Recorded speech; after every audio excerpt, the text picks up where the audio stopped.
Buenas tardes, hermanos. Es un gusto poder saludarles nuevamente por este medio. Espero que se encuentren muy bien y doy gracias a Dios porque están reunidos en sus hogares, disfrutando de su familia y también teniendo un tiempo y un espacio para conocer más de la palabra de Dios. Debo reconocer que extraño poder estar con ustedes congregados en nuestro templo y también tener momentos de adoración y exaltación a nuestro Señor. Pero bueno, por el momento nos corresponde seguir las indicaciones de nuestros gobiernos y permanecer en casa.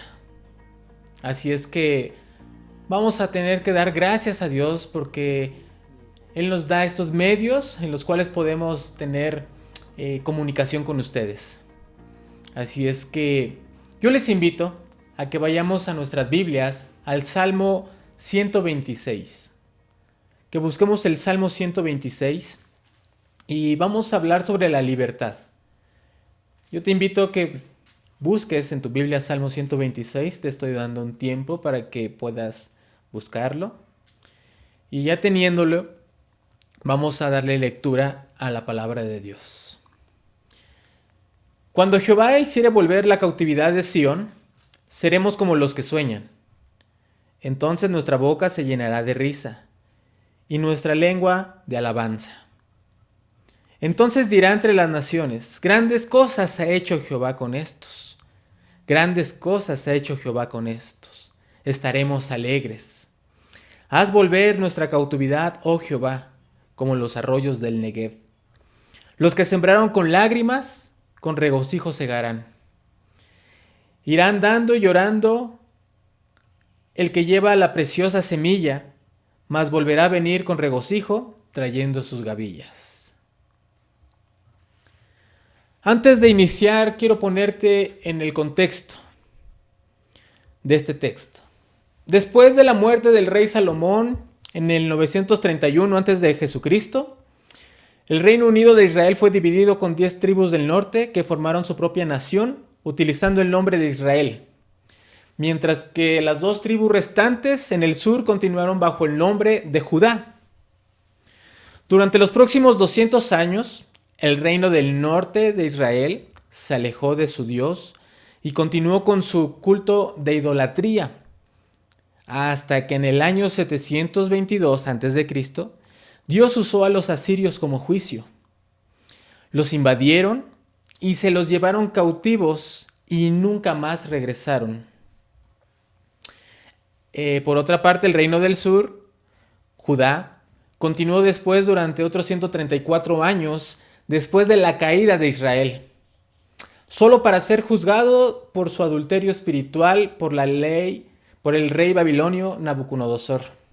Eso lo podemos encontrar en 2 de Crónicas 36 del 17 al 20.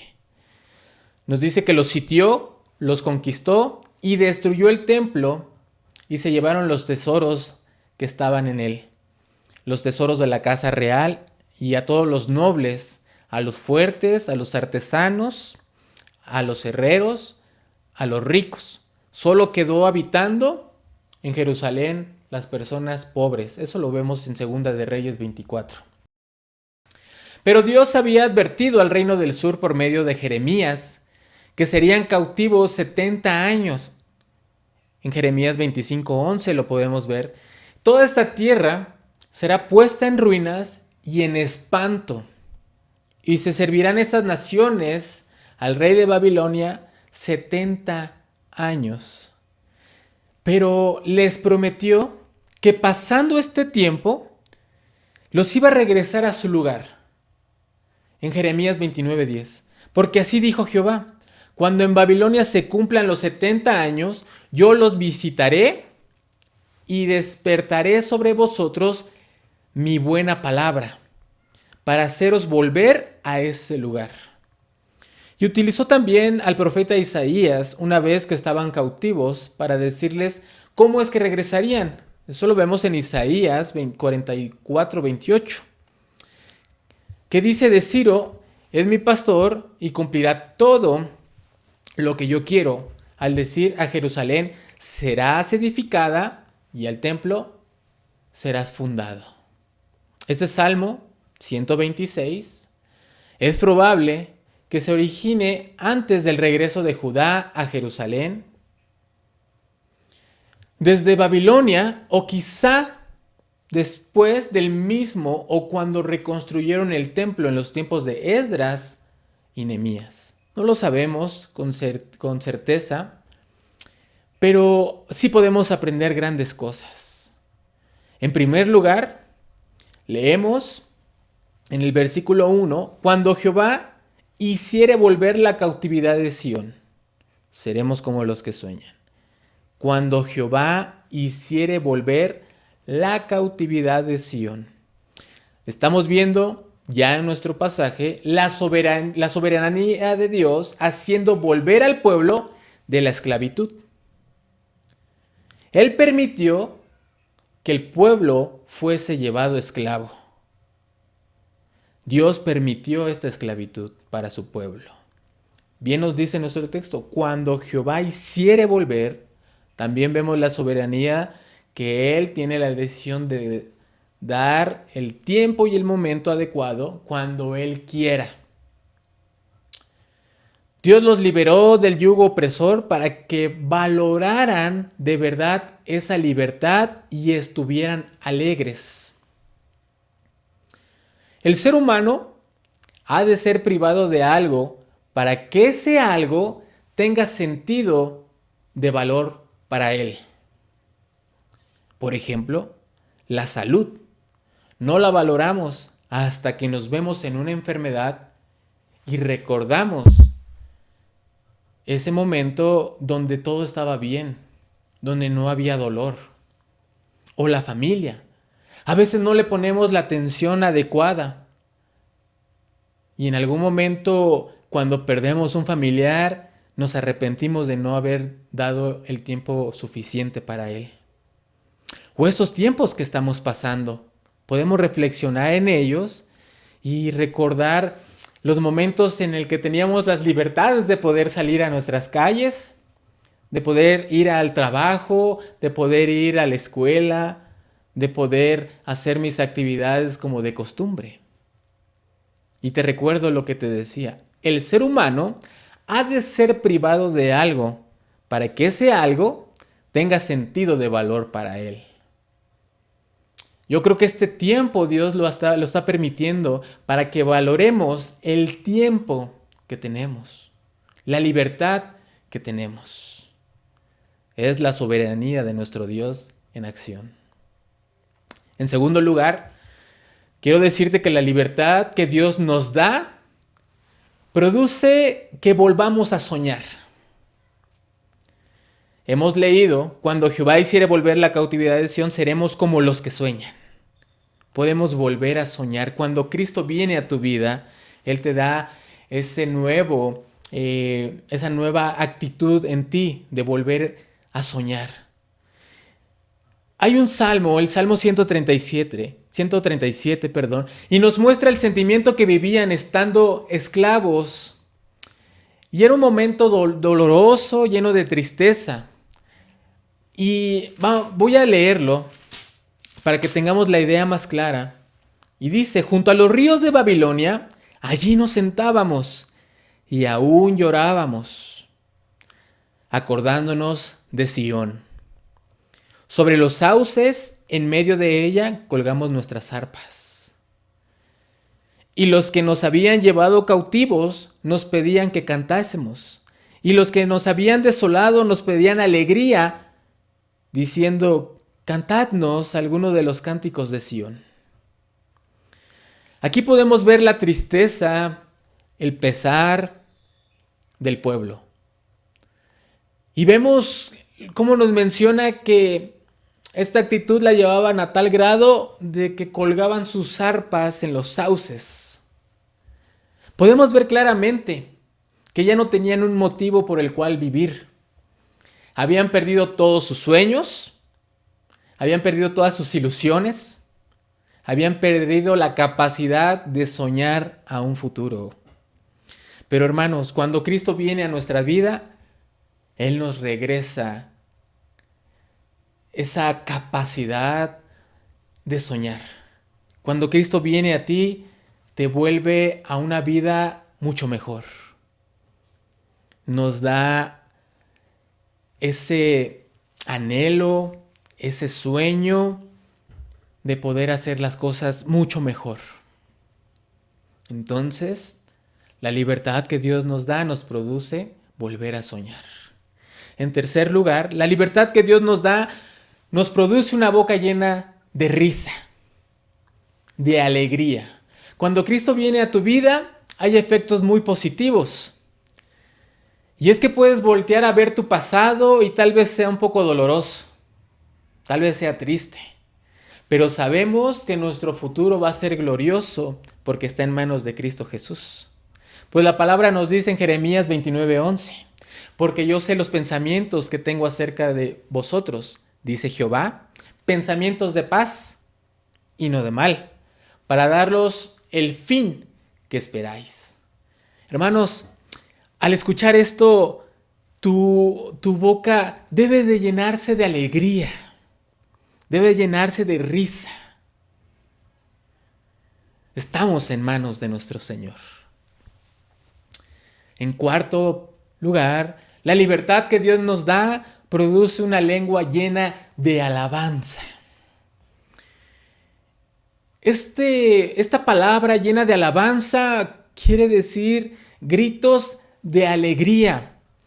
Un momento de tanta felicidad que no cabía una palabra en volumen bajo, sino que gritaban de alegría. Ellos llenaron su boca de alabanza. Y recordemos el Salmo 30, versículo 11 y 12, que nos dice: has cambiado mi lamento en baile, desataste mi cilicio y me ceñiste de alegría. Por tanto, a ti cantaré, gloria mía, y no estaré callado. Jehová Dios mío, te alabaré para siempre. Nuestra boca no puede estar callada. Cuando Cristo está en nuestras vidas y nos da la libertad, hay algo dentro de nosotros que nos lleva a ese gozo y a poder alabar en donde quiera que estemos. Y en quinto lugar, la libertad que Dios nos da produce un testimonio para todas las personas. Hemos visto en nuestro texto, en el versículo 3, grandes cosas ha hecho Jehová con estos.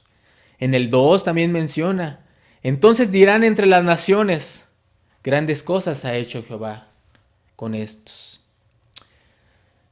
Hermanos, la libertad que Dios produce en nosotros hace que tengamos un cambio interno, pero también produce un cambio externo. Ese cambio que las personas pueden ver en nosotros y hasta algunos se sorprenden y dicen: ¡wow! ¡Qué increíble! Esta persona no tenía un futuro glorioso y ahora velo, sonríe, está alegre, está lleno de alabanza. Lo saludo y me puede decir: Dios te bendiga, cuando antes no tenía un futuro. Un cambio interno produce un cambio externo. Así es que yo te invito, hermano, a que pensemos y meditemos en este texto.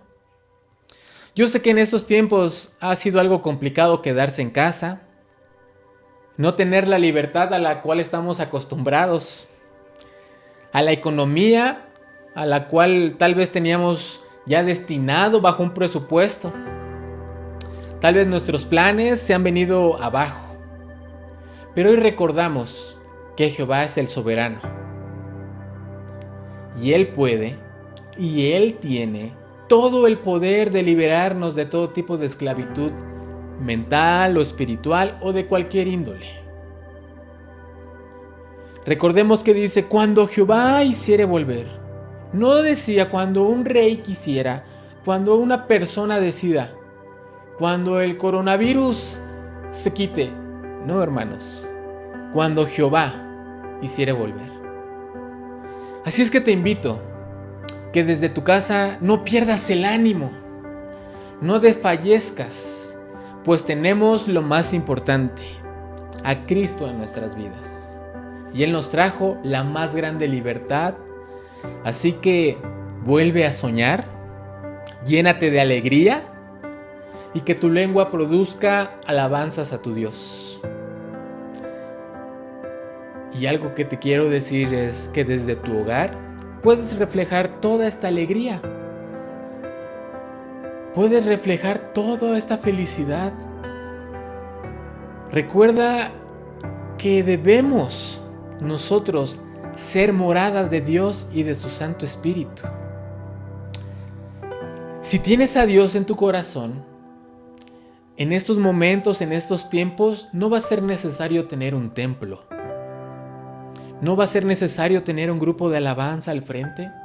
No va a ser necesario tener a tu pastor en vivo y en directo para que te anime. Porque si tú haces morada a Dios en tu vida, yo te apuesto que Dios se va a manifestar ahí en tu hogar. No necesitamos las 4 paredes del templo. Podemos alegrarnos, gozarnos, soñar y declarar que Cristo vive y nos dio libertad aún en nuestras casas, ahí con nuestros hijos, ahí con tu esposo o con tu esposa. Así es que yo te invito, no desanimes, no te desanimes, no te me achicopales como muchas veces les digo estando en el servicio. Recuerda que el que tiene a Dios lo tiene todo. Así es que hermanos, ¿qué te parece si hacemos una oración? ¿Qué te parece si elevamos un clamor al Padre? Cierra tus ojos. Cierra tus ojos y dale gracias a Dios porque Él es el soberano. Dale gracias a Dios porque Él nos ha sacado de nuestra esclavitud. Dale gracias a Dios porque Él puso su mirada en nosotros. Señor, te damos gracias porque tú has sido bueno. Agradezco que hayas puesto, Señor, tu mirada en cada uno de tus hijos. Agradezco la bendición que ahora tenemos de ser llamados hijos tuyos. Yo te doy gracias, Padre, porque aún estando en casa podemos ver tu rostro. Podemos sentir tu presencia. Aún estando en casa podemos ver que tú nos sigues amando. Aún estando en casa podemos verte con nuestros hijos y con nuestra familia, con nuestro esposo o con nuestra esposa. Yo te doy gracias por cada uno de la vida de mis hermanos. Yo te pido, Padre, que si hay tristeza, el recordar en este día que tú estás con nosotros nos traiga alegría, risas, una lengua llena de alabanza, un corazón alegre y podamos declarar al mundo que tú estás vivo. Te damos gracias, Señor, porque tú eres bueno. Te damos gracias, Señor, porque tú estás con cada uno de tus hijos. Agradecemos tu amor y tu bendición. En el nombre de Cristo Jesús. Amén y amén. Muy bien, hermanos. Es un gusto poder compartir la palabra a través de este medio. Hemos cambiado la dinámica. Hoy no vimos Génesis, pero quería compartirles este salmo. Así es que les invito a que lo sigan leyendo, estos salmos. Síguete nutriendo de la palabra de Dios y yo espero pronto poderlos ver y darles un abrazo. Que Dios les bendiga. Hasta luego.